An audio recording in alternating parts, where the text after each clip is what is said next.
Hello everyone, good afternoon. I'm Anne-Caroline Tanguy, you can call me AC, and I run marketing for AWS Public Sector in France. And I'm with...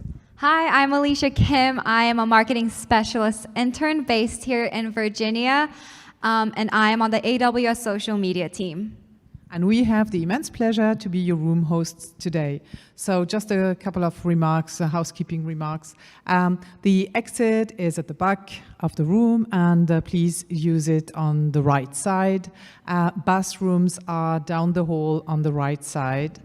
And if you haven't done it yet, please download the app AWS Events. Yeah, the app is called AWS America's Events for iOS users. You can go ahead and find the application at the App Store.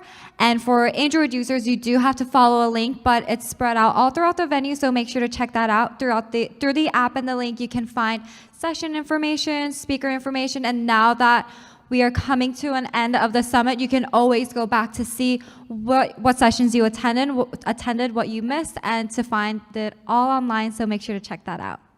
And also make your remarks and evaluation. Please turn off your mobile phones during the session or put them on mute. And now we can start to dive into the Cloud Act and put it into context. Tim and Kim, the stage is yours. Thank you. All right. They save the best till last, right? Well, hello. Thank you so much for coming, and welcome to Putting the Cloud Act into Context. My name is Kim Herb, and I'm an AWS Senior Corporate Counsel.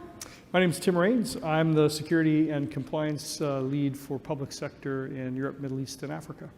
So Tim's going to come back up in a few minutes and talk about risk management and a couple other topics, but I'm going to kick things off. All right. Thanks, Tim.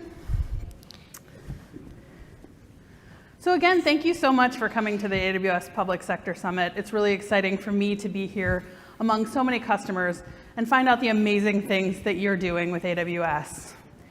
At AWS, we work harder, faster, and smarter so that we can enable you to grow your business. That ethos extends down to every department within the company, including my own. I'm with AWS Legal. I have the great privilege of working with AWS's Chief Information Security Officer, Steve Schmidt, and I support the entire AWS security organization. And in my role, I cover a broad spectrum of AWS operations, but I'm going to talk about just one of those today. I serve on a team that receives, reviews, and responds to law enforcement requests that we get from officers throughout the globe when they're seeking information in criminal investigations that may be in the possession of AWS customers. Now, my team has really two important tasks. One, I have to ensure that we comply with the laws of every jurisdiction in which we operate. But two, we also have to serve as advocates and allies for our customers. This has become particularly important since March 2018, when Congress passed the Cloud Act. The Cloud Act actually stands for the Clarifying Lawful Overseas Use of Data Act. And I think it's important to start there with the title because it tells you just a little bit about what the law does and who it applies to. For instance, despite the name, the Cloud Act actually isn't just about the cloud. It doesn't apply just to cloud providers. It's really about data. Another misconception about the Cloud Act is that it provides free and unfettered access to data. This too is false. So I'm going to come back to this issue and a couple others in a few minutes. But first, I think it's important to start with the basics. So what does the Cloud Act do? So the Cloud Act amends a law known as the Stored Communications Act. This is a decades-old law that covered a number of different topics and was largely intended to address privacy.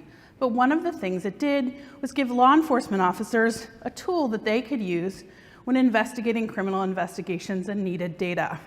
The Cloud Act amended this part of the law, and basically what it does is it says that law enforcement officers during criminal investigations can seek data from service providers when the data is under the service provider's control. So there's a lot packed into that little statement. So I want to take it apart and break it into a couple different components. We're going to talk about each of those. And I also think it's important as part of this to provide some guidance that we've received from the US Department of Justice. The Department of Justice is charged with administrating and interpreting the laws. And so the guidance that it's issued on the topic of the Cloud Act is really particularly important because that's evidence that a court will take into consideration if there's ever a challenge under the Act. So you don't just have to take my word for what the Cloud Act means. We're going to present some compelling evidence from the Department of Justice as to how it is interpreting and applying the law. So first, the primary misconception about the Cloud Act is that it provides free and unfettered access to data. This is false. The Cloud Act does not provide any direct access to service providers, nor does it provide any direct access to data. Instead, what it does is it creates a mechanism. So a law enforcement officer seeking data must go to a court in which they can request the data. And both the court and the service provider are intermediaries and intervening parties in that request. If a law enforcement officer wants to make this request, it has to meet the very rigorous warrant requirement in the United States. So the warrant requirement is a very high bar that's intended to restrict access to data in a lot of circumstances. So what does it require? First, it requires that you have to go to an independent judge. This means a judge who has no affiliation with the crime, the investigating officer, or the agency. That judge first has to find that there is sufficient evidence, and the important word there is evidence, so an allegation, a mere suspicion is insufficient. There has to be sufficient evidence that a reasonable person would believe that a crime has been committed. Next, the judge must find that the evidence sought from a service provider is relevant to the specific crime that the officer is investigating. Finally, the judge must find that the request is accurate, clear, and reasonable. This, as I mentioned, is a very high bar. In fact, the US warrant requirement is among the highest bars in the world and actually serves as a gating mechanism that prevents access to data. It's higher than the warrant requirement that we see in most other countries. For instance, in France, there is no warrant requirement in most investigations. So a law enforcement officer can go directly and seek evidence without any probable cause. In the few instances where they do need a warrant, they don't need to go, they don't have to meet the probable cause requirement. In other nations, Italy and Sweden are another example, they don't have to go to an independent judge. If an officer believes that he has probable cause, he can make that determination on his own, and there's no independent check on that determination. So again, the warrant requirement serves as a very high bar. And the United States Department of Justice, as part of its recent guidance, indicated very clearly that the Cloud Act does not change the warrant requirement, nor does it allow bulk or just indiscriminate access to data. So now, what does all of that mean? We still hear a lot of misconceptions about what the Cloud Act does, so I want to cover the basics. First, as I mentioned, the Cloud Act does not allow any access to systems or create any backdoors. Both the court and the service provider are intermediaries. There's no direct connection between an agency and the data. There's also no decryption requirement. As Tim's going to talk about, if you encrypt your data using a key, that we can't access that data and we can't produce it, and there's nothing in the law that would compel us to do so. Next, there are no broad requests. Every request has to be specifically tailored to the case, to the facts. It has to specifically identify the evidence being sought and the individuals being targeted. And finally, there's no fishing expeditions. As I mentioned, suspicion and allegations are insufficient. There has to be sufficient evidence that a reasonable person would believe in evidence, that a reasonable person would believe a crime has been committed. And that's a reasonable person, not a reasonable police officer. So next, I want to talk about the Cloud Act's application. As I started, I mentioned the Cloud Act is a bit of a misnomer. The Cloud Act doesn't just apply to service providers or to cloud service providers. It applies to a broad range of companies. Telecommunications companies, like traditional phone companies and cell phone providers, social media companies, and email providers are all subject to the Cloud Act. All it requires for these companies to be subject is that they be subject to US jurisdiction. Under well-established international law that exists independent of the Cloud Act, a company is subject to US jurisdiction if it has minimum contacts with the United States. Now, minimum is by definition minimum. That means you don't have to do a lot to trigger US jurisdiction. So yes, a US company would be subject to the Cloud Act, but so too would be a foreign company if it has a branch, a subsidiary, an office, or even just employees in the United States. In fact, as part of its recent communications on the Cloud Act, the Department of Justice noted that having just a simple website that had no physical presence in the United States, but if they were selling into customers in the United States, that was sufficient to trigger US jurisdiction. And if you're subject to US jurisdiction, you are subject to the Cloud Act. That led Deputy Assistant Attorney General Richard Downing to conclude that most major service providers are already subject to the Cloud Act. That is not territorial limited. That means both in the United States and abroad, most service providers are just as subject to the Cloud Act as a US provider, and they're just as bound to respond. Now, all that said, I do think it's important to cover one group that we believe is not subject to the Cloud Act, and that's our foreign government customers. Foreign governments enjoy something known as sovereign immunity. Sovereign immunity is a legal principle that says that foreign governments may not be sued in another nation's courts. And this principle, sovereign immunity, we believe protects foreign government customers, and they have effective legal means to prevent disclosure of their data. Now, I want to talk about one final aspect of the Cloud Act. As we started, I said it allows law enforcement officers, when conducting criminal investigations, to seek data under the control of a service provider. And it's this idea of what's under a service provider's control that's caused the most consternation. And we understand that. Content is paramount to our customers. But we do think it's important to put that provision into context. And it's important to remember that it's not inconsistent with international law, and also that it doesn't give US law enforcement officers powers or authority that are different from or exceed that of their peer organizations in other countries. Governments across the globe have long had the ability to get access to data outside their borders. In fact, under an international agreement known as the Budapest Convention that was signed in 2001, most countries have issued implementing legislation. 63 countries have ratified it and done so, including most of Europe. It's important to note, in any country bound by the Budapest Convention, it's already the law that a service provider is compelled to produce data under their control, regardless of where held. This has led the Department of Justice to note, as part of its recent communications, that a significant number of countries are already doing this. For example, Spain, Ireland, France, the United Kingdom, Canada, Australia. They've all exercised their rights and to compel a service provider to produce data under their control, regardless of where held. For instance, in France, it's long been the law that French law enforcement officers can compel the production of data anywhere in the world, so long as it's accessible from a single computer in France. United Kingdom, most recently, passed something known as the Crime Act. This too allows law enforcement officers in the United Kingdom to get access to data outside their borders. This idea of one law enforcement officer being able to seek the production of data outside its borders is consistent with another long-standing legal principle, and that's the idea of cooperation and consultation when there's evidence of crimes held in multiple jurisdictions.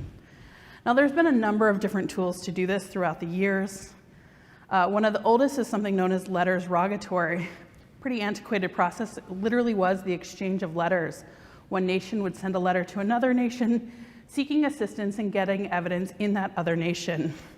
This led to inconsistent standards And so countries started entering into what are known as mutual legal assistance agreements, or MLATs.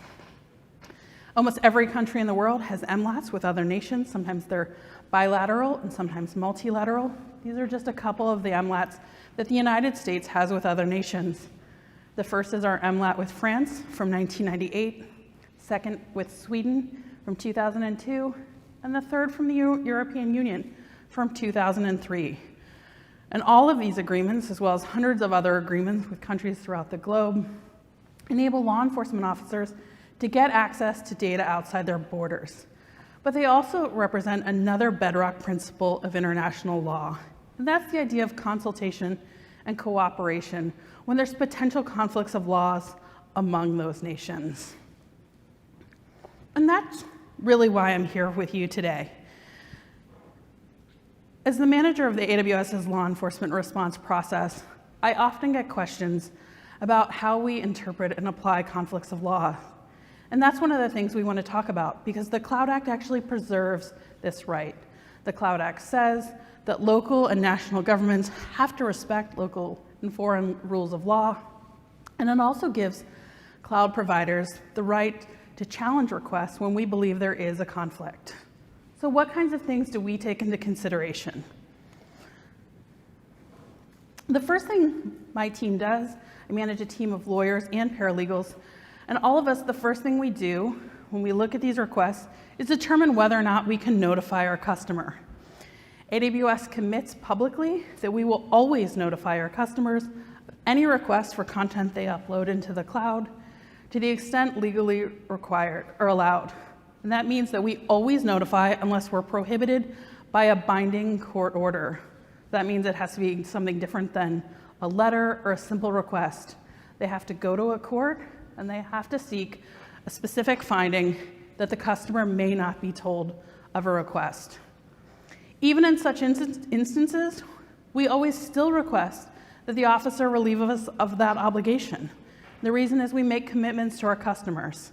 So we believe even in the face of a binding court order, it's our obligation to ask if we can be relieved of that obligation.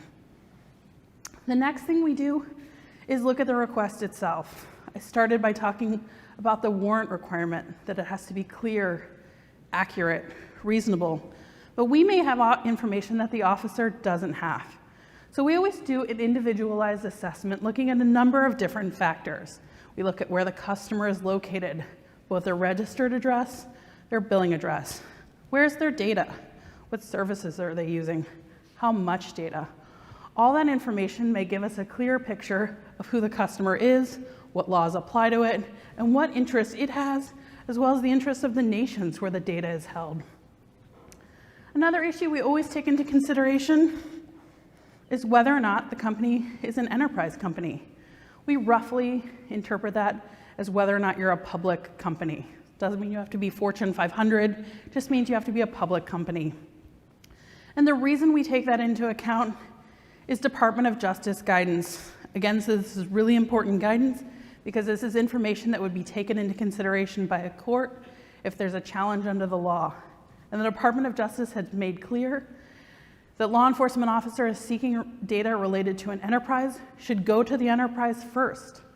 And so when we receive a request that's about an enterprise, we always direct the officer to speak to that customer directly. And we're successful generally in doing so and ensuring that we don't have to provide any of that customer's data.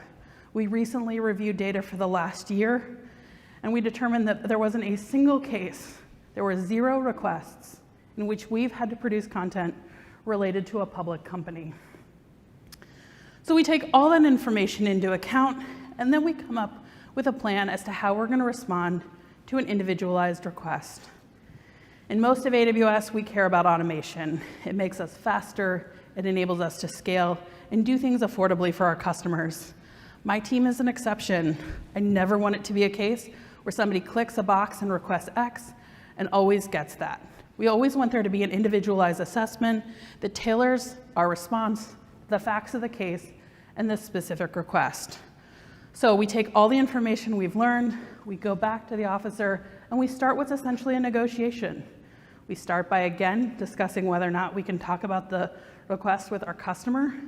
And next, we talk about narrowing the request or withdrawing it altogether. We're pretty successful in doing that. The reason, again, is officers know that we make commitments to our customers. They also know that we're empowered to take concerns we have about even a single request to the highest levels of our company and our senior leaders, and we have done that. Now, if all these efforts are unsuccessful and there's still concerns about a request, the next thing we do is we don't hesitate to act.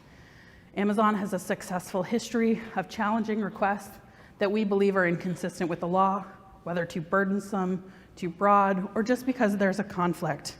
We're committed to continuing to do that, whether it is a law on privacy or something like GDPR. We're committed to acting and protecting customers. Nothing about the Cloud Act has changed our commitment to our customers, to privacy, and to security. So thank you so much for giving me some time to walk through the Cloud Act, its history, and some of the common misconceptions. With that, I'm going to turn it over to Tim, who's going to talk about some other means that customers have to protect their data. All right, thanks, Kim.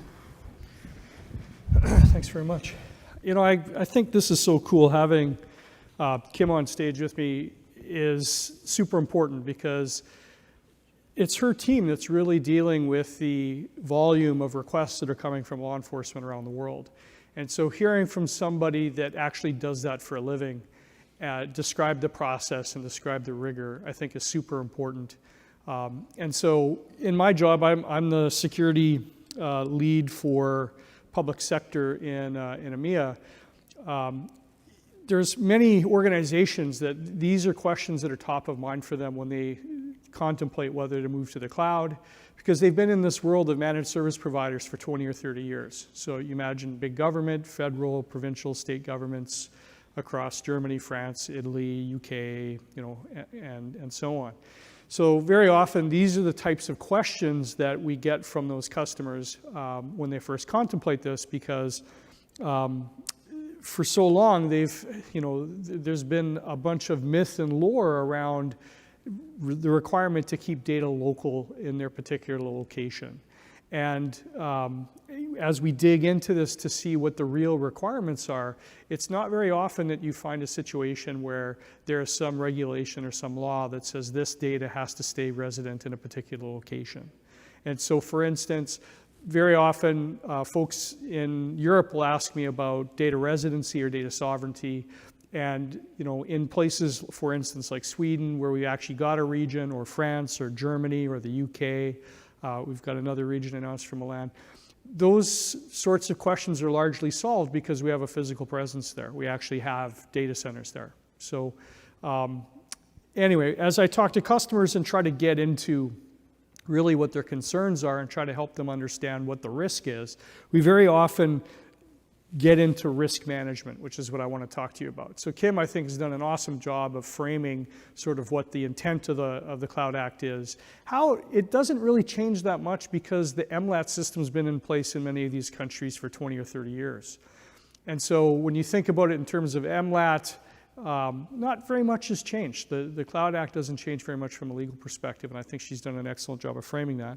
The folks that I talk to, the Chief Information Security Officers or CISOs, privacy experts and so on, they have a different set of questions than usually the General Counsel and the attorneys want to talk about. And so I want to walk you through sort of the organizations that I've talked to over the last several years about topics like this, U.S. government access to data, sort of how they've rationalized this, how they've thought about this problem, because if you can put it in risk management terms, that helps take the emotion out of this topic. And trust me, in some of these countries, it is a very emotional thing. So by putting it in risk management terms, we can actually understand what the relative risk of U.S. government access to data is versus other risks that these organizations care about. Okay? So in its simplest terms, I mean, there's several different ways to manage risk and to measure risk. There's some organizations I've met with that do a quantitative analysis, and so they have mathematical calculations that work out, what a risk is down into a number. And then there's some organizations I've run into that do more of a qualitative analysis, which is less focused on math and more focused on qualitative measures and qualitative characteristics that are meaningful to their organization. And then there's organizations that will do a combination of those two things. Okay? But it's, in its simplest form, risk is the combination of probability and impact. So the probability that a threat will be realized and the impact if that specific threat is realized. And so the organizations that sort of go through this process, this is what they're trying to determine, is what is that incremental risk of US government access to data because they decide to use a US-based cloud provider, as Kim has laid out for us. And so what they're trying to do is understand what is the probability or the incremental probability, because they already have IT. It might be on premises, it might be via a managed service provider, it might be via a whole bunch of people in their supply chain. Okay, and the other thing is they're trying to figure out what is the impact. And very often the customers I talk to in the public sector in Europe already understand the impact because they have a general counsel, they have a legal team, and they have been dealing with some volume of warrants and subpoenas and so on from the US for years and years and years. These are governments after all. And so very often when I talk to them, they know what the impact is. Okay, the risk that they're concerned about is not that they might receive a warrant or a subpoena or a FISA order or something like this from the United States. The risk is that someone in their supply chain receives that and they don't know about it. That is the risk that they're worried about. Okay, so what they're looking for is they want to use their general counsel and their process when someone receives an order for data, their data that they own and they process. Okay, so they already know what the impact is. And a vendor doesn't have to tell them what that impact is because we wouldn't know. They know better than we would what the impact of a warrant or subpoena to their particular organization is. But what we can help them with is the probability side of that equation. Is it higher probability if you use a cloud provider than what you've been doing on premise that you're going to receive a court order or a warrant or a national security letter for data? That's really what they're asking us to help them with. Okay? And so in order to do that, AWS every 6 months publishes this, the Amazon Information Request Report, and I've provided you with the URL there if you want to go check them out. There's one, every 6 months they publish a new one that covers a 6-month period of time. And what this report does is it defines, what is a subpoena, what is a search warrant, what are other types of orders in this context. And then more importantly, it provides this data right here. And so this is the volume of subpoenas, warrants, other court orders, the national security requests that I'll talk about in a second, and then non-US requests, so requests that are coming from other countries. Now, this data is super important to these customers because this helps them calculate that probability side of the equation. How do they do that? They take all of these numbers and they add them together. So let's do the probability calculation that many of the customers I've talked to have done. They add up all of these numbers. Okay, so if you added up all of those numbers without the national security requests, it would be under 200 of these orders in a 6-month period. If you added in those national security requests, let's take 249 because we don't know how many it is. Could be 0, could be 249. Let's take the highest number.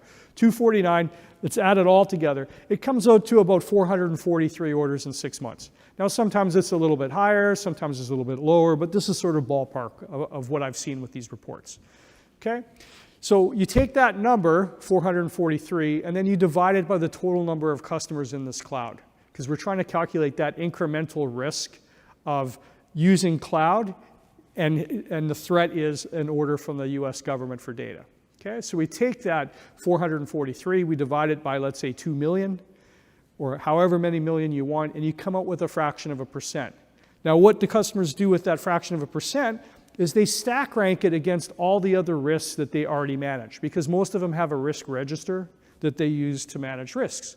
And so they stack rank that risk, and there's other risks that'll have a very small probability, but could have a very high impact, right? So I'll give you an example. Ransomware is a great example of something that has a very low probability when you take a look at the prevalence of ransomware versus other types of malware. Very, very low prevalence. So the probability of seeing that type of malware is very low.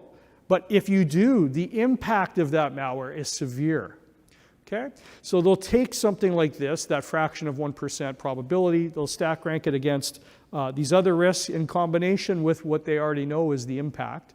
And then they decide, based on what that is, whether they're going to spend any budget, resources, time, and effort to mitigate, transfer, or simply accept that risk. And most of the organizations that I talk to, when they go through this process, they realize that the probability of one of these things is super small compared to malware, market risks, economic risks, HR risks, other legal risks, and so on. Okay, super small. And then the impact, they already understand what that impact is because they already have a process for dealing with this. So once they're actually able to go through that process and understand what the probability is and combine it with the impact for their particular organization, usually what happens is they figure out that the risk that this poses to their organization is much, much lower than these other risks that you see here, and they tend to accept that risk. Now, some of them want to mitigate that risk, okay? And this is where data protection comes in. Now, some of them say, listen, I don't care who's trying to access my data. If it's a government with a court order, or it's an attacker, or it's an insider threat, I want to mitigate all of those. Let's just call it unauthorized access to data. So I don't care who's trying to get access to my data. I want to mitigate that, and I want to be able to understand when someone is trying to access my data in an unauthorized way. Okay? So that's where data protection comes in. And this is why when you take a look at the portfolio of services that AWS offers, one of the things we're trying to accomplish for our customers is ubiquitous encryption. So that means that we want to make sure that your data is encrypted anytime it's in transit. We want to make sure that it's encrypted anytime it's in storage at rest. And in fact, with our key management system that's integrated into more than 40 of our services, it's actually protecting that data everywhere until the data gets into the service, into the memory of the systems in that service, and it's processing it because it has to change the data in some way that you want it to, right? It can't change encrypted data. It has to change unencrypted data. So the data is protected right up until it gets into the memory of those systems. Then it gets transformed, and then it gets re-encrypted via that key management service, and then put back into storage or sent across a network to some other service or some other location. So the key here is, and Kim mentioned this, is that when you encrypt your data, you have many, many options to do that. You have the option, for instance, in a storage service scenario, to encrypt the data on premises with your own key and your own encryption algorithms, whatever those are, and then move the data into storage. Keep the keys on premise. Now, no one is going to be able to get access to that data because they don't have the keys to decrypt it. And you have mathematical certainty that that's the case for an extended period of time, okay? Because that's what encryption buys you, is time. So for most of our customers, once they're trying to mitigate this risk, encryption is the answer. And then they have to figure out what type of encryption they want to use because they have lots of options. So I just mentioned storage, encrypted before you put it in storage. We also allow you to encrypt it once you put it in storage. You can just check a box and it's encrypted. We also give you the option to use this key management service that has all sorts of options for managing keys. If you use our key management service, KMS, what they call KMS bring your own key, that means that you're keeping the key on premise, the actual encryption material that's being used to generate those keys. Okay, no one can reconstitute that. If that key ever got lost somehow, like the data center, let's say, blew up, right? It's not very likely. No one can reconstitute those keys because you have them on premise, right? So you have to actually bring them to the service in order to get the keys back in order to do encryption, decryption. The other thing is all of this encryption and decryption we're talking about here is authenticated and authorized. That means in order to even use a key, you have to actually have permission to ask the key management service for a key, and then actually have permission to use that key to decrypt and encrypt data. So all of this stuff, we do deep dives with our customers to show them in depth how KMS works, how another service called Cloud HSM works. Those two things can work together in some pretty incredible ways to make sure that you always have control of your keys, because remember, encryption is about reducing the attack surface from all your files, where you have to protect all your files everywhere they're located forever, to encrypting them and then just protecting the keys. So you dramatically reduce that attack surface. So we've got a whole bunch of options and a whole portfolio of encryption services that can help you make those decisions in order to protect the keys that you're using to encrypt your data. Whether you want to do that in the cloud, on premise, some combination of the two, you've got options. Okay? And then a good place to start when you're thinking about cybersecurity and strategy is what we call the AWS Cloud Adoption Framework, which essentially will help folks that are moving to DevSecOps, that type of philosophy, that type of culture, that type of model for doing IT. And this really is showing you sort of the order that you should do things in. So for instance, with identity, we start with identity because it's very hard to make decisions about whether someone has access to resources, privileged access to resources, if you can't do authentication and authorization based on those requests. So you have to have an identity system established. So identity is something that you do first. Then detective. You want to be able to do real-time monitoring of these services. You want to be able to understand who's trying to access resources, when, from where, how they're doing it, and so on. You want to have good detection controls in place once you start allowing people to use their identities to access resources. Okay? And then infrastructure security. Now you're in a place where you can actually start building out, let's say, virtual machines inside the cloud, or you want to start using serverless, which is essentially code as a service or functions as a service. Okay, there's a lot of different novel ways, but you want to make sure that you actually understand the controls around each one of the services that you use and how to implement them, how to operate them, and then how to measure their efficacy over time. And then we talked a little bit about data protection, but you can see here there's a ton of services. I'm just showing you a subset here. But when it comes to data protection, security is job one. Sometimes we say security is job zero because if we don't do that and we don't enable that by default and we don't make sure that it's rock solid, then we're not going to do this at all. We have to do security first and foremost. So there's tons of data protection services. And then incident response. You want to make sure that you actually have the capability so that if things go wrong, you can minimize the amount of time between the compromise and the time that you detect it and stop it and remediate it. So you want to shrink that period of time because that reduces the cost and the pain associated with compromise. Okay? So I've provided the URL to Cloud Adoption Framework, and I recommend that you have a look at that just to see what a really good starting point looks like for a cybersecurity strategy. And then finally, the well-architected framework. Once you architect something in AWS, this is a framework that will allow you to compare what you've architected against AWS best practices. And so we have a white paper that'll walk you through how this works. We also have a free tool if you want to answer a survey online that will also give you insight into how this works. Or if you have partners, some AWS partners have businesses built around and service offerings built around well-architected. And then finally, AWS itself has ProServe consultants that will do consulting engagements based on well-architected. Sir? Oh, back to the URL? Sure. And these decks will be published. Typically, the decks from these summits are published. So.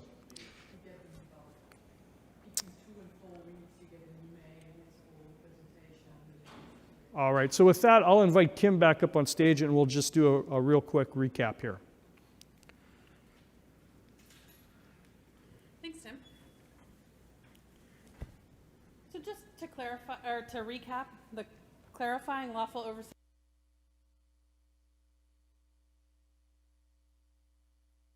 applies to most service providers in the United States, whether they're US companies or foreign companies. It's also not inconsistent with international norms related to data production. As we talked about, it really doesn't give US law enforcement officers any powers or authority that's inconsistent with their peer organizations in other countries. And also it's important to remember it preserves our ability to challenge requests that conflict with US laws and foreign laws, including GDPR. And again, you have a range of encryption options that really is the ultimate control when it comes to data.